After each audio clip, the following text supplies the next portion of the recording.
Absolutely. I think it definitely the devastating Wenchuan earthquake back in 2008 had taught to the whole nation, probably the world, a lesson that early warning. Natural disasters do happen, and they becoming more and more frequent, and early warning capability becomes an absolutely part of the solution, as demonstrated by the Wenchuan, the pilot project today. I think, the technologies, the understanding, the scientific knowledge, information, data, technology capability, and also the infrastructure, both hardware infrastructure and software infrastructure are coming together so that we'll be able to be equipped with more capability and capacity to make sure, people get the early warning, as early as possible, of course, in order to reduce, minimize, even potentially to avoid the devastating morbidity and mortality due to natural disasters. And it has to change. I mean, as we speak, we're seeing this typhoon off of China's coast. Talk to us about the importance of such systems, not just with earthquakes, but other areas with climate change escalating. We also saw recent flooding in parts of China. So this covers a whole lot of different disasters. Absolutely. I think earthquake is only one of the many natural disasters, or we call it an extreme, or heavy impact natural disasters there. And climate change is definitely intensifying the frequency, intensity, severity, and sometimes even duration actually of extreme weather events. Particularly this summer, I think throughout China, around the world, we've been living through the hell, literally.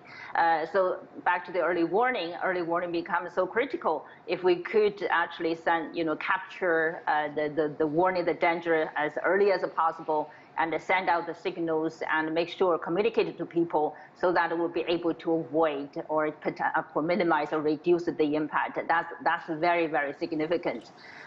But one point I do want to make, early warning is definitely absolutely necessary. It's already becoming part of the resilience, or we call it adaptation mechanism.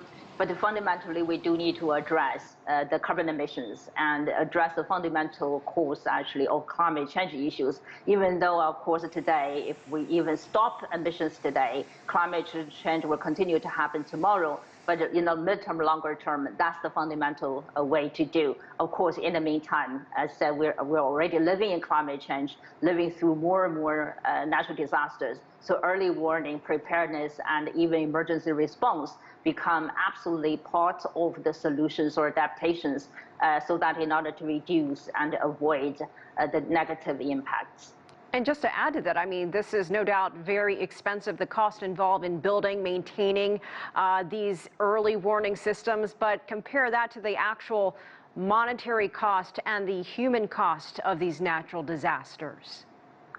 Well, it is costly. There's no doubt about it. And this is also the era we're living in now, right? And it's not like we like to have those natural disasters.